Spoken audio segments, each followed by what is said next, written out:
Welcome back, everyone, to our last block of two sessions where we'll have two virtual speakers. And that is the last hour that stands between you and drinks, which I'm hoping you all join. So for the next session, I'll be joined by María Mendiluce. And I'm just checking, Maria, that you can see and hear us. Yes, you can, and we can see and hear you. Good afternoon. Thank you for joining us. So Maria is the CEO of the We Mean Business Coalition. The coalition brings together 7 founding partners, including CDP, Ceres, the Climate Group, WBCSD, and others, and 40 implementation partners to catalyze business leadership and policy ambition in the transition to a zero-carbon economy.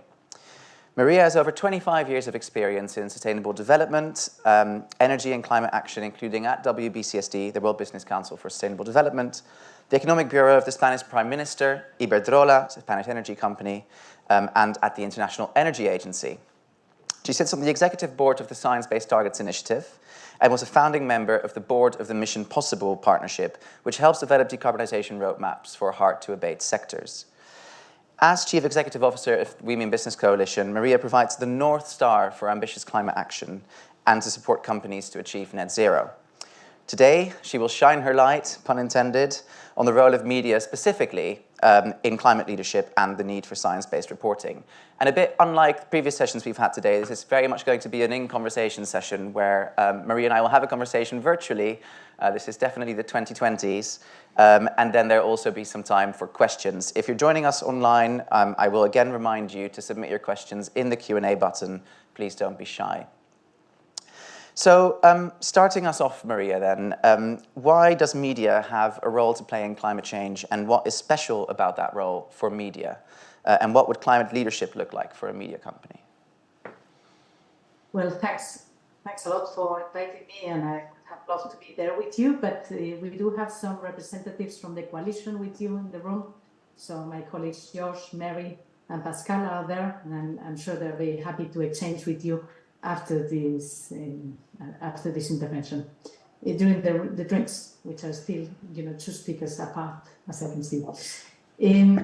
So media has a fundamental role. I don't need to tell you. I mean, you have the audience of millions of people that believe on what you write, and you can change the sentiment of people towards things like gender, climate, or any other topic. Only in, between 2016 and 2020, the coverage of climate has doubled from 47,000 articles in 2016 to close to 90,000 in 2020, and it's only going to increase. And so I think as journalists, and I'm sure as people that are very responsible and have a purpose and are very driven, you have an enormous responsibility to bring the right information and the right news coverage to your audiences. We talk about how media can also lead the way, because you are also a business. I work with many businesses. In total, in our network, we have around 13,000 businesses that have set science-based targets. I'm also part of the Science-Based Targets Initiative, so this is for big companies, and the SME Climate Hub, which is for smaller companies. So what we tell these companies is always the same, is the 4 A's of climate leadership. The first one is ambition. You need to set a target. You need to be net zero. As a media company, you need to figure out how to reduce your direct emissions and indirect emissions. So it's quite tricky, because for you, your direct emissions will be really small. It's the electricity you use, the cars you use to go and do the news, etc. So you can move to electric vehicles, you can have renewable energy. So that's easy. But your scope 3 emissions, your supply chain emissions are enormous, because it's all your audiences. So that's the big responsibility there, is how do you drive your audience to reduce their emissions? The next is action. So action in terms of, as I say, renewables, or action in terms of telling the story on how your audience can reduce their emissions, because their emissions are your scope 3 emissions. And you need to reduce those if you want to be responsible. The third one is around advocacy. So you need to advocate for the right policies that will link to the policies that are needed to achieve your goals and the goals set by the Paris Agreement. So this means that when you're reporting on the G20, G7, or COP, you need to report in a way that will lead to a positive outcome of those negotiations in terms of creating the enabling policy frameworks that will enable further actions. So it's quite important, and I had never thought about it, but I think you are a fundamental player. I'm very happy to work with you on that, by the way. And finally, it is accountability. That's the 4A. So this is, you need to report progress on your emission, and you need, I would say, to be quite accurate in the way that you report on climate news. You need to be, and that's the topic of this session, is science reporting, right?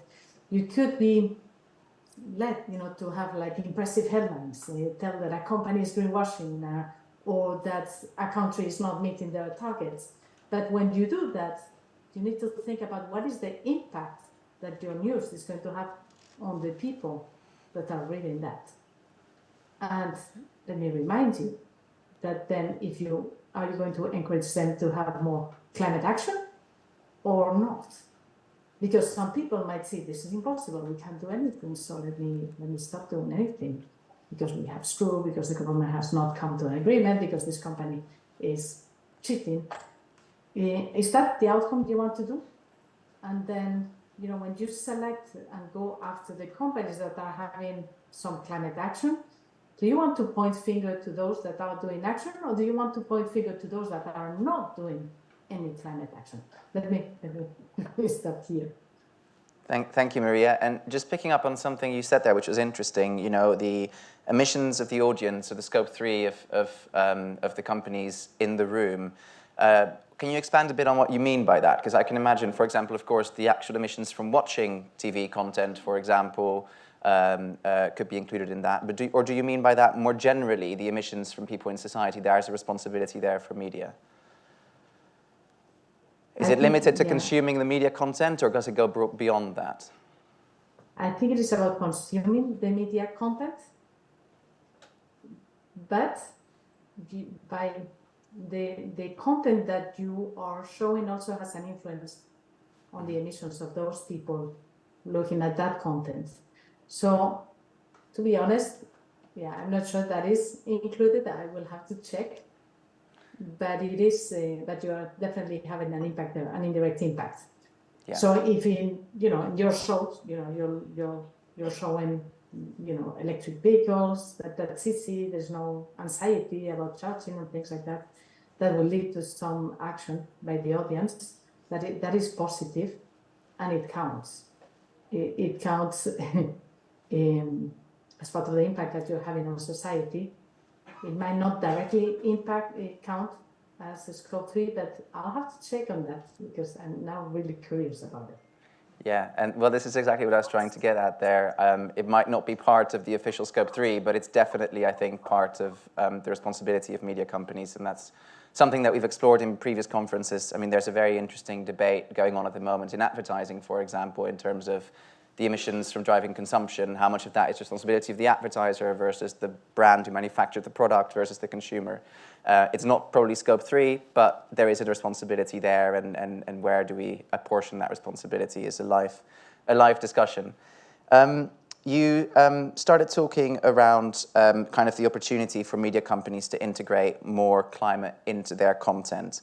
And of course, the theme of the conference is content with a positive brainprint, making it being a commercial no-brainer. So increasingly, we think it makes business sense for media companies to be putting out content with a positive sustainability impact. How do you see that opportunity for media companies to integrate even more climate in their content? Yes, coverage of climate has doubled, 2016, 2020. Are we where we need to be? What more needs to happen, and where do you see the opportunities there? So I'm not there, but if I see the audience of this conference, I'm sure people are quite committed and worried about the situation, right? And so you have a responsibility, but you also have a good purpose, right? By doing your job about, how do you can bring people to do the right thing. Now, the right thing can be, because climate, normally we talk a lot about the fires or the floods or the impacts, right?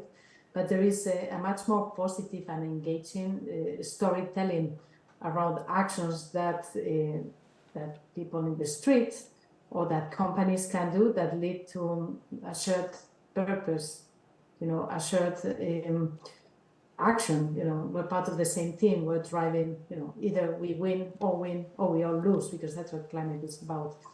So there is a very good opportunity to do this positive storytelling, a growth story, a human story, because at the end, what we are doing is something that will have an impact on our children and grandchildren, or the ones that we love, right? So there is a positive storytelling that it's available, will be very engaging with the audience, will lead to higher purpose and a sense of unity that we don't normally see on climate reporting, that often focuses on the more negative stories about the impacts, about countries not negotiating, about some companies not meeting their commitments, or some governments backtracking, like we have seen in the UK last week. So, yeah. Yeah, thank you. You mentioned, of course, that the topic of this talk is kind of science-based climate reporting, and I wanted to pick up a bit on that. The climate science is very technical and it's incredibly complex. How do you think media companies should be communicating about this effectively to lay people, avoiding making people feel like, this is way too complex, I don't understand it, it's over my head, it's not affecting me? How can we make that reporting science-based and really communicate that science, but also equally bring people along with that and meet them where they are? I think it's a really good point. So we have fantastic scientists like Johan Rockström or Guy Whiteman with Arctic Base Camp that are presenting a story that is accessible for the audience. I'm a big fan. Being Spanish myself, it's kind of easy because I use simple language to explain complex topics. And I do blame my community for being so complicated in channeling the message to media and to others. So yes, it is an art to make complex things easy to understand, but it's one that we have achieved in other fronts. We did it with COVID, we do it with many of the news that we cover. So I don't think that's too difficult. And I think it is a joint effort that organizations like mine and you, we need to do on a daily basis. How do we make the message accessible and actionable to people? So it's not good to talk about how these climate models are having impact and then people are like, wow, I can't do anything. And rather, how can we tell a story that says, okay, well, these are the kind of things that you can do. How can we move that climate model story into something positive that people can do on a very everyday basis? The more simple one that I think it is very accessible is that when you walk in your village or in the town, you look around and you start to see solar panels in the roof, electric vehicles in the street. All these solutions are accessible and are available for us, and many people are trying those, so why not us? I think. Yeah, thank you. I like that. An accessible and actionable message. And just picking up on that, we've spoken a lot so far around kind of individual behavior change, and we were having a discussion earlier today actually around, should we really be pushing for individual behavior change? Is this a problem for individuals to solve, or is it a lot more around, we require a systems change and we almost need to empower individuals to push for that systems change in the way they vote, in the companies they back? What's your view on that? What should media be? Is it both? Is it both individual and system change? Should we be pushing for one of the two? What's the role of media there? We in my community we speak a lot about system transformation, but that's so abstract, right? And I tend to think that we need to select what are the interventions that can have most impact. So, for example, we're running now a campaign that is called Fossil to Clean. So we want companies to start to think about how they can get rid of fossil fuels and put an end date of the pollution of fossil fuels. Okay, So for us, it's very important that this is included in the G7, G20, and COP. Why? Because that will mean that then countries need to put it into their national legislation. And we could point to those countries that are doing it or not. For example, France just announced that they want to get rid of fossil fuels. Let's see how they do it, but it's positive. In the UK, unfortunately, we didn't hear the same. We saw that we were backtracking on some of the plans. So I think what is important is actually, it is again to paint that reality of what business can do, and also to create a sense of how the business community needs to follow.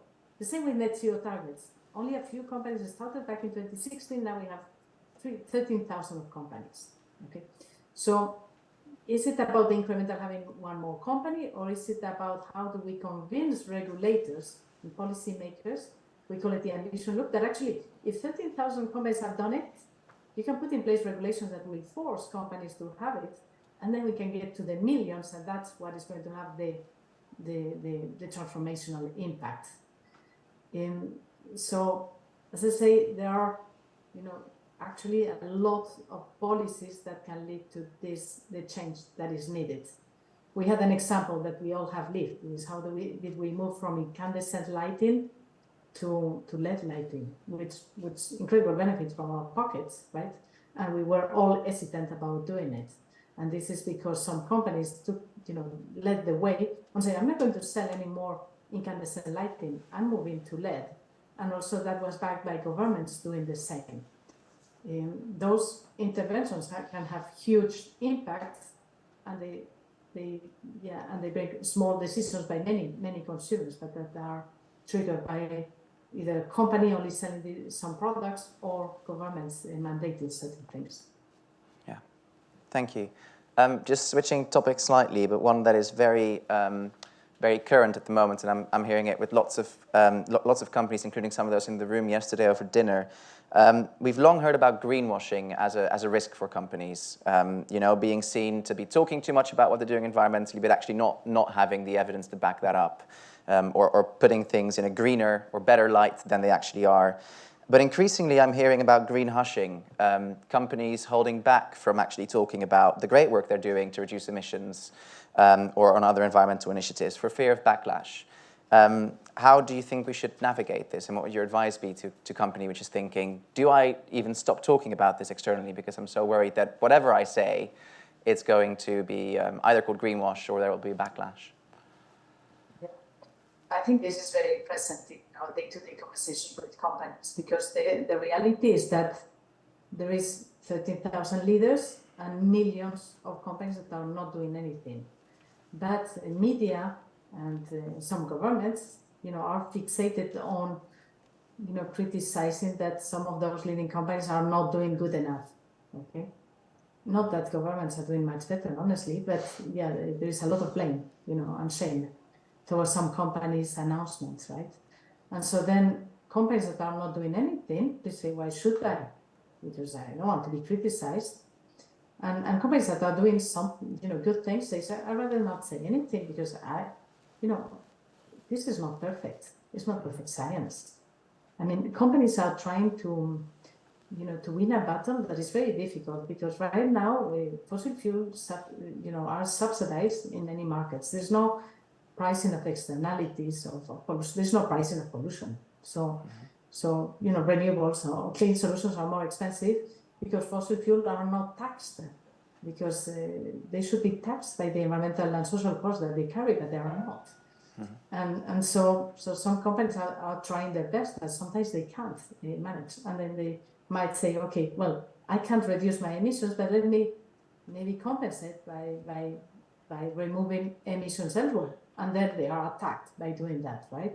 And so what are we encouraging? That companies do not, if they cannot reduce their emissions for a variety of reasons. It might be that technology is not available, it might be that the cost is too expensive, etc. Instead of compensating, for what they cannot do today, they will not even compensate. So at the end, what happens is emissions go up. Yes, and companies are going to be speaking, and that's a huge responsibility of people like me, you know, that we are pointed to leading companies and companies that are not doing a good job, but also people like you that are reporting on this. And because a headline of a big brand, you know, not meeting their commitments is a very juicy headline. But what is the impact that headline is having on the reader? The reader is probably saying, these companies are cheating, they are greenwashing. And that's the sentiment in the street. Well, it's rather the opposite. Is these companies are trying very hard and they can't make it, but there's many companies that are not doing what they should, so that then the solutions will be cheaper, you know, the consumer behavior will change, etc. So it's not as simple as it sounds, and the consequences of that kind of reporting, you know, can have an effect of reducing climate action instead of doing what they were intended to do to improve climate action. So in some ways, I would rather see 1 million companies worldwide rolling up their sleeves and getting on with delivery of imperfect climate plans rather than lose another decade arguing with the few thousand companies on whether they're doing a perfect thing, whether their plans are faultless. Yeah, thank you. We must not let the perfect be the enemy of the good, I guess. Last question from me, and then I'll open it up to the room, so start thinking about your questions, please. We are quickly running out of time to limit global warming to what climate scientists call safe levels of 1.5 degrees, particularly as 2030 nears.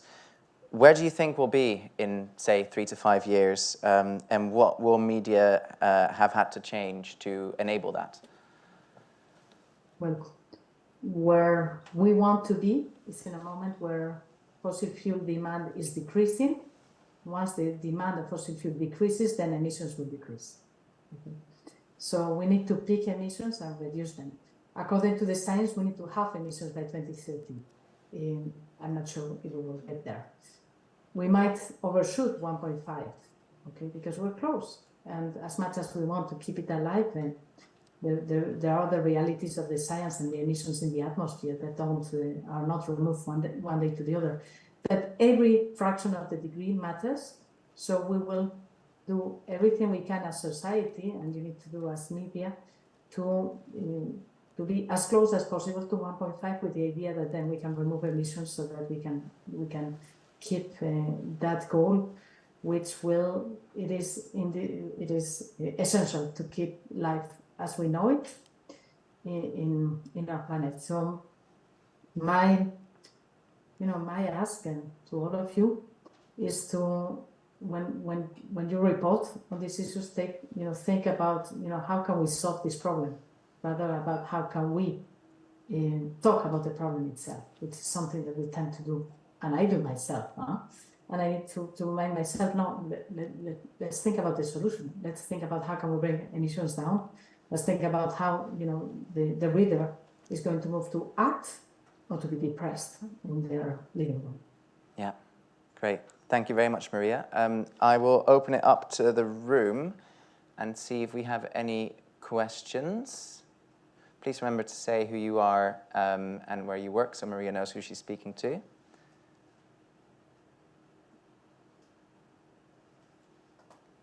Don't be shy. Question in the back there.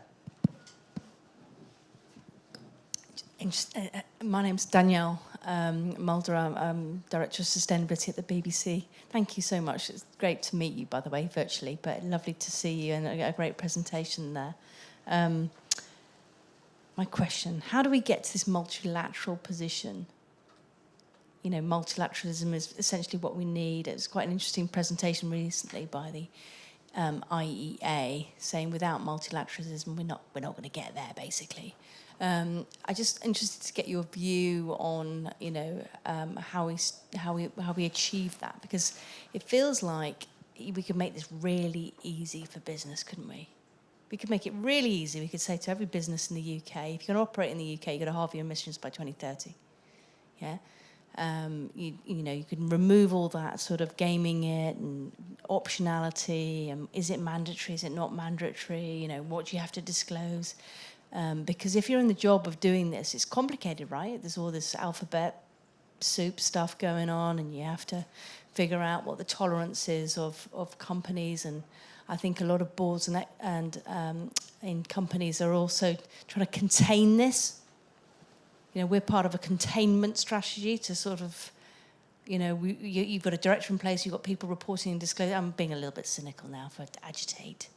But my question is around how are we going to get there, yeah? Because we don't want to have the UK's doing this, France is doing this, the EU's doing that, China's not doing it or is doing more, or the US is doing. We need to have, you know, particularly for global companies, a multilateral approach to this if we're going to have any hope of getting there. And I'm just interested to get your view on that, whether there's a chance of that happening.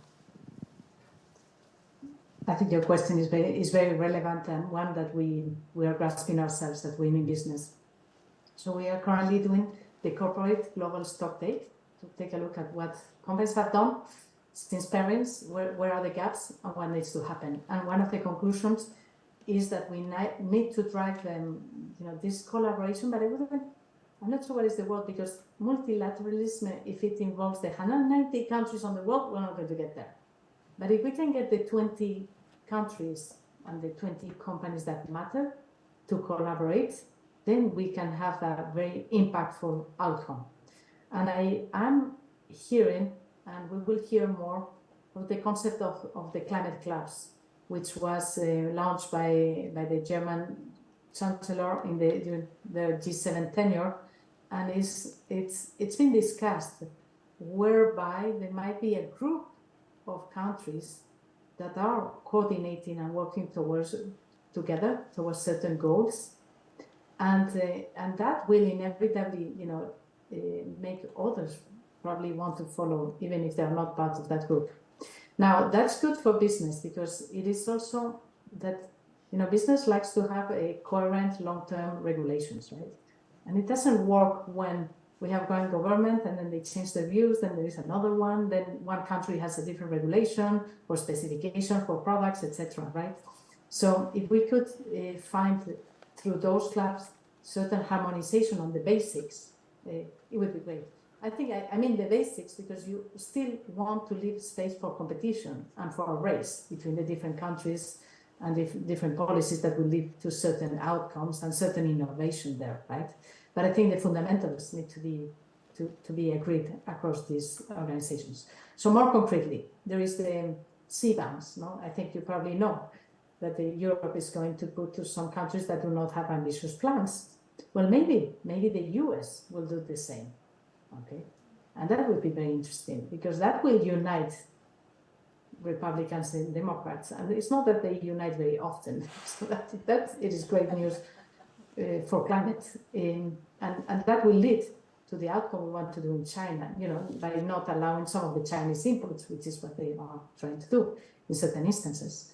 Well, if that happens, then that might lead to actually then inside the US also figuring out, okay, well, if not, we do not allow these products to come to the countries, maybe we need to put carbon pricing in the US, which would be a big win for everybody.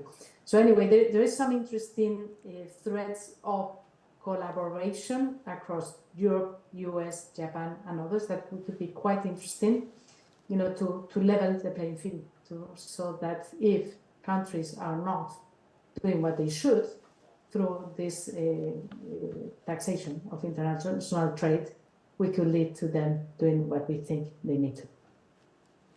Thanks, Maria. That's definitely exciting, uniting Republicans and Democrats in a common cause against climate, or for climate. I'll end with one final question from an online participant, Emily Jackson at The Economist. Says, great presentation, Maria. On science-based reporting, what are your thoughts on the accuracy of reporting, not just whether it has a positive or negative impact? I have been invited in this meeting because actually I was, maybe it was with someone from The Economist at an event in London earlier this year. And there was an article from The Guardian, saying that, voluntary carbon markets or carbon offsets, was not accurate, because they have had, not even a PhD, like someone that was doing a thesis that did an analysis of the work that this organization had done, and they found that there were some mistakes. And they made a big news, and it's still in the news. It is in one of the big UK journals, and I'm not going to mention, just in case they are in the room. I thought that was so misleading because I myself have a PhD, and so when I was, writing a PhD, you need to have the sources, you need to be quite accurate, right? And so when a journalist, is using, very junior staff to do this kind of research against probably many people that have done the standards and the regulations of that organization with the best science available at the time, and the science evolves over time, I found it was so misleading. And to call that as science reporting, I thought it was really misleading. So I got very upset when I read it. It took me 5 years to do my PhD, and to check and to do the check and balances that science requires. So I welcome the journalists in the room to be quite mindful, when trying to find the mistakes on some of these science-based activities. Yeah, to be careful and to stay accurate and to do basic science checks and balances. But I don't want to end with this negative comment, but rather to turn it into positive. So you are the storytellers of the world by profession, right? And so I find that you have both the responsibility, but also such a great opportunity to shape the way your audience is going to act upon what you write, and which is it is our shared purpose to beat climate change, right? And you have such a key role of leading many millions of people to do the right thing. And so, yeah, well, welcome to this battle, and we're here to work with you on this. My colleagues in the room, maybe they can say hi, and you can talk to them, and we're very, very keen to be part of this group and to work with you on finding the solutions. Thank you. Thank you very much, Maria. That's a great note to end on. Thank you so much. Thank you.